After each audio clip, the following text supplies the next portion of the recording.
নমস্কার বন্ধুরা, সবাই কেমন আছো? আশা করি সবাই ভালো আছো, সুস্থ আছো। আমিও ভালো আছি। তো আজকে শনিবারে আজকে রেসিপি তো জানোই, প্রত্যেকে যারা আমার ভিডিও দেখো নিরামিষ। তো নিরামিষ আজকে রেসিপি করব ধোকার ডালনা। তো ধোকার ডালনা কী করে আমি বানাই সেটাই আজকে শেয়ার করব। আর বন্ধু যারা তোমরা ফেসবুক থেকে দেখছো তারা ফেসবুক পেজটি আমার ফলো করবে। আর যারা ইউটিউব থেকে দেখছো তাদের বলবো সেই বন্ধুদেরকে সাবস্ক্রাইব করার জন্য। তো চলো বেশি কথা না বাড়িয়ে আজকে আমি ধোকার ডালনাটা তোমাদের সাথে শেয়ার করব। তো ধোকার ডালনাটা করার জন্য দেখো আমি এখানে ছোলার ডাল ভিজিয়ে দিয়েছিলাম 1 ঘন্টা আগে। ভিজিয়ে ভালো করে ধুয়ে নিয়েছি, ছোলার ডালটাকে বেটে নেব। আর এখানে নিয়ে নিয়েছি আলু, দেখো চৌকো চৌকো করে আলু কেটে নিয়ে নিয়েছি। অল্প একটু চিনি নিয়ে নিয়েছি, লঙ্কার গুঁড়ো, এখানে নিয়েছি নুন, এখানে নিয়ে নিয়েছি হলুদ গুঁড়ো, এখানে নিয়েছি জিরে আদা লঙ্কা বাটা, গোটা জিরে তেজপাতা, গোটা গরম মশলা, টমেটো। আর এখানে একটা জিরে ধনে লঙ্কা নিয়ে নিয়েছি। এটাকে আমি একটু ভাজা মশলা করে নেব। ভাজা মশলাটা আমার হয়ে গেছে, নামিয়ে নেব। খুব সুন্দর একটা গন্ধ বেরিয়ে গেছে। তো ছোলার ডালটা দেখো আমি বেটে নিয়েছি, একটু শক্ত করেই বেটেছি ছোলার ডালটা। এবার কিছুটা পরিমাণ আমি এখানে নুন দিয়ে দেব, একটু হলুদ গুঁড়ো, সামান্য পরিমাণ মিষ্টি। এবার ভালো করে ফেটিয়ে নেব। ডালটা জানো তো যত ভালো ফেটানো হবে তত কিন্তু বড়াটা খেতে খুব সফট হয় আর খেতেও ভালো লাগে। আর দেখো আমি কিন্তু একদম মিহি করিনি, এই দেখো দানা দানা রয়েছে ডালটার মধ্যে। একটু দানা দানা রাখলে কিন্তু খেতে ভালো টেস্টি হয়। তো আমি এবার কিন্তু ভালো করে যতক্ষণ পারি ফেটিয়ে নেবো, প্রায় মিনিট 10 মতন ফেটিয়ে নেব ডালটাকে। তো দেখো ডালটা এখানে ফেটিয়ে নেওয়ার পরে কি সুন্দর হালকা হয়ে গেছে ডালটা, একদম তোমরা দেখেই বুঝতে পারবে একদমটা হালকা হয়ে গেছে। তো এবার চলো ধোকাটা বানিয়ে নেওয়া যাক। তো উনুনটা জ্বালিয়ে নিলাম, একটা কড়াই চাপিয়ে দিলাম। এদিকে ভাজা মশলাটাকে আমি গুঁড়ো করে নেব।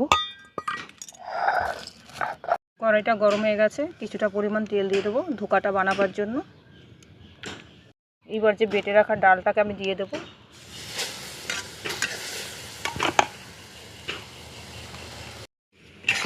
বেশ দেখো নাড়াচাড়া করার পর বেশ ডালটা শুকিয়ে এসছে। এবার আমি ভাজা মশলাটা দিয়ে দেবো। ভাজা মশলাটা দিয়ে কিছুক্ষণ নাড়াচাড়া করব। ডালটা হয়ে গেছে, নামিয়ে নিয়েছি এবার আমি। তো থালার মধ্যে কিছুটা পরিমাণ তেল দিয়ে দেবো। যেহেতু ধোকাটা বানাবো আমি, একটু থালাটার মধ্যে তেল লাগিয়ে নিলে খুব সুন্দরভাবে উঠবে। একটু ভালো করে ভাবে তেল মেখে নেবো থালাটার মধ্যে। তো দেখো ডালটাকে আমি থালায় ঢেলে বেশ ভালো করে চেপে চেপে এরকমভাবে দিলাম, দিয়ে 10 মিনিট রেখে দেবো একটু ঠান্ডা হওয়ার জন্য। তারপর আমি বরফি বরফি করে একটু ধোকাগুলোকে কেটে নেব। তো এটা হতে হতে আমি একটু আলুগুলোকে ভেজে নিই। তো ওইদিকে একটা কড়াই চাপিয়ে দিয়েছি, কিছুটা পরিমাণ তেল দিয়ে দিলাম। তো দেখো খুব সুন্দরভাবে কিন্তু জমে গেছে। এবার আমি কেটে নেব ছুরি দিয়ে পিস পিস করে।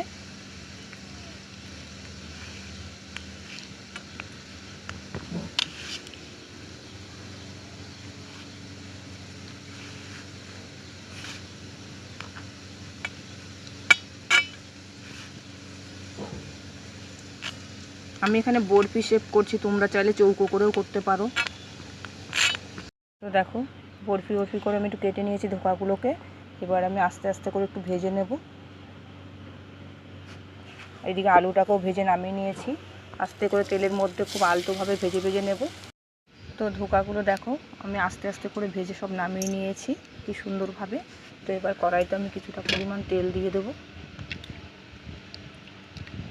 এবার ফোড়নে দিয়ে দেবো তেজপাতা, গোটা জিরে, গোটা গরম মশলা, বেটে রাখা জিরে আদা লঙ্কা,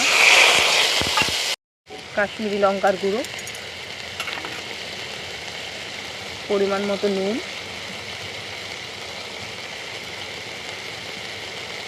পরিমাণ মতো হলুদ গুঁড়ো, কেটে রাখা টমেটো কুচি, অল্প করে একটু মিষ্টি দিয়ে দিলাম। দিয়ে একটু ভালো করে মশলাটাকে কষিয়ে নেব। তো মশলাটা কিছুক্ষণ কষিয়ে নেওয়ার পরে দেখো কি সুন্দর তেল ছেড়ে দিয়েছে। এবার ভেজে রাখা আলুগুলোকে দিয়ে আমি কিছুক্ষণ কষিয়ে নেব। মশলাটা আলুটা কষিয়ে দেখো কিছুটা পরিমাণ জল দিয়ে দেবো আমি আলুটা সেদ্ধ হওয়ার জন্য। তো ঝোলটা দেখো ফুটে গেছে আর আলুগুলোও সেদ্ধ হয়ে গেছে। আমি এবার ধোকাগুলোকে দিয়ে দেবো।